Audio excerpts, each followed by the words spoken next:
السلام علیکم ورحمۃ اللہ وبرکاتہ۔ بسم اللہ الرحمن الرحیم، نحمده ونصلی علی رسولہ الکریم، اما بعد۔ اللہ تعالیٰ کی پیدا کردہ یہ مخلوق حضرت آدم علیہ السلام کی تخلیق سے بھی پہلے ہماری اس زمین پر موجود تھی۔ شر، فتنہ اور فساد کی طرف مبتلا ہو گئی، بلا وجہ ایک دوسرے کو قتل کرنے لگی اور پوری زمین پر فساد پھیلا دیا۔ تب اللہ تعالیٰ نے حضرت جبرائیل علیہ السلام کو حکم دیا کہ وہ فرشتوں کی جماعت کو لے جا کر ان سے جنگ کر کے پوری زمین پر انہیں پھیلا دیں، اور ایسا ہی ہوا۔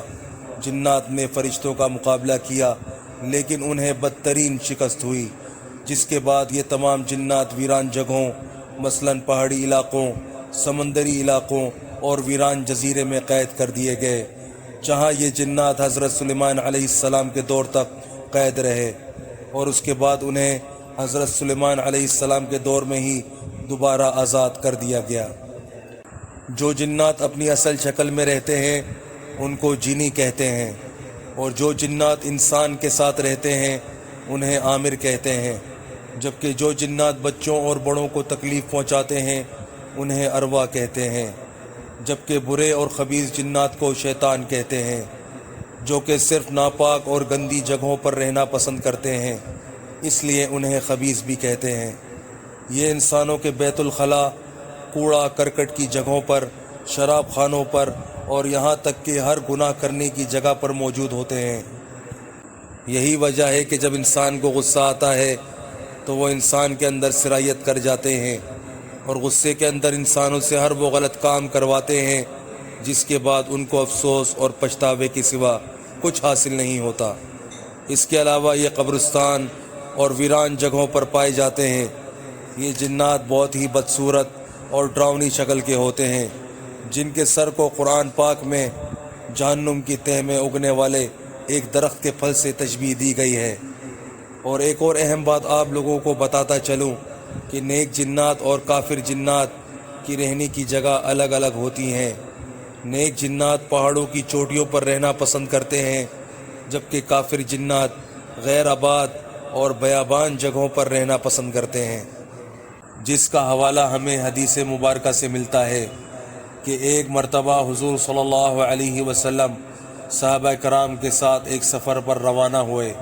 آپ صلی اللہ علیہ وسلم رفع حاجت کے لیے تشریف لے گئے تو صحابہ کرام نے اس جگہ سے شور اور چیخ و پکار کی آواز سنی۔ جب آپ صلی اللہ علیہ وسلم واپس تشریف لائے تو صحابہ کرام نے یہ معاملہ دریافت کیا کہ یہ کس چیز کی آواز تھی۔ آپ صلی اللہ علیہ وسلم نے فرمایا، نیک جنات اور کافر جنات میں جگہ کو لے کر آپس میں جھگڑا ہو رہا تھا کہ کون کہاں رہے گا، لہٰذا انہوں نے مجھے فیصلے کے لیے کہا۔ ان کے درمیان اس طرح کیا فیصلہ کہ نیک جنات کو پہاڑوں کی اونچی چوٹیوں کے علاقے دے دیے، جبکہ کافر جنات کو زمینی یعنی نچلے علاقے دے دیے۔ یہ دونوں فریق میرے اس فیصلے سے راضی ہو گئے۔ نیک جنات انسان کو کوئی نقصان نہیں پہنچاتے، جبکہ شیطان کے چیلے ہر روز سمندر میں لگنے والے شیطان کے تخت پر پہنچتے ہیں۔ وہاں پہنچ کر دن بھر کے احوال بتاتے ہیں کہ انہوں نے کتنے لوگوں کو گمراہ کیا اور کتنے لوگوں سے گناہ کروائے۔ آپ کو یہاں پر یہ بھی بتاتا چلوں کہ شیطان کا سب سے زیادہ پسندیدہ اور ایسا کام جس کے کرنے سے وہ اپنے چیلوں کو اپنے پاس بلا کر باقاعدہ شاباشی دیتا ہے، وہ یہ کہ میاں بیوی کے درمیان جدائی ڈلوائے۔ جنوں کی ایک خاص قسم ایسی بھی ہوتی ہے جو بہت شرارتی ہوتی ہے لیکن ساتھ ساتھ بہت زیادہ طاقتور بھی، اور ایسے جنوں کو عفریت کہتے ہیں۔ اور اسی طرح کے عفریت جن کا ذکر حضرت سلیمان علیہ السلام کے قصے کے اندر بھی موجود ہے، جس نے پلک جھپکنے سے بھی پہلے ملکہ بلقیس کا تخت لانے کی پیشکش کی تھی۔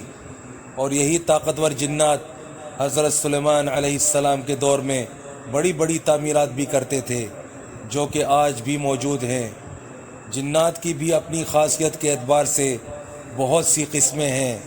مثال کے طور پر جنات کی ایک قسم ایسی ہے جو ہوا میں اڑتی رہتی ہے، اور ان کی رسائی پہلے آسمان تک ہوتی ہے، اور یہ کان لگا کر آسمان میں ہونے والے فیصلوں کو سننے کی کوشش کرتے ہیں، تاکہ جس کے بعد زمین میں جا کر شر اور فتنوں کو پھیلا سکیں، لیکن آسمان سے شہاب ثاقب یا پتھر ان کی طرف بڑھتے ہیں اور انہیں ایسا کرنے سے روکتے ہیں۔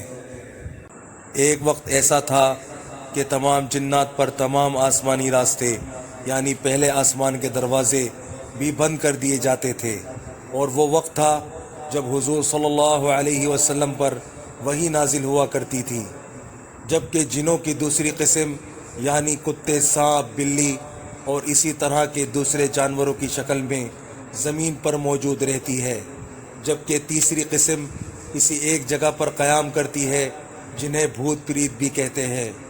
یہ ویران جگہوں پر جا کے اور وہاں پر قابض ہو کر لوگوں کو پریشان کرتی رہتی ہیں۔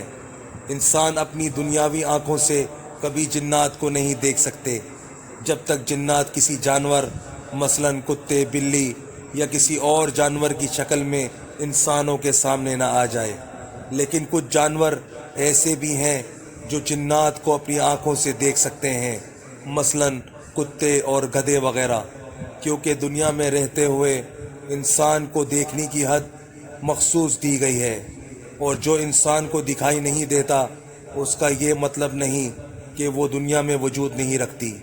بس میرے بھائیوں دوستوں، جو آج ہم نے سنا ہے، اللہ پاک ہمیں اسے سمجھنے کی اور دوسروں تک پہنچانے کی توفیق عطا فرمائے۔